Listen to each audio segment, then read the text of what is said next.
بسم الله الرحمن الرحيم. القارعة ما القارعة وما أدراك ما القارعة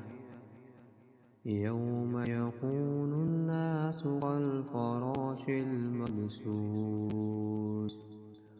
وتكون الجبال كالعهن المنفوش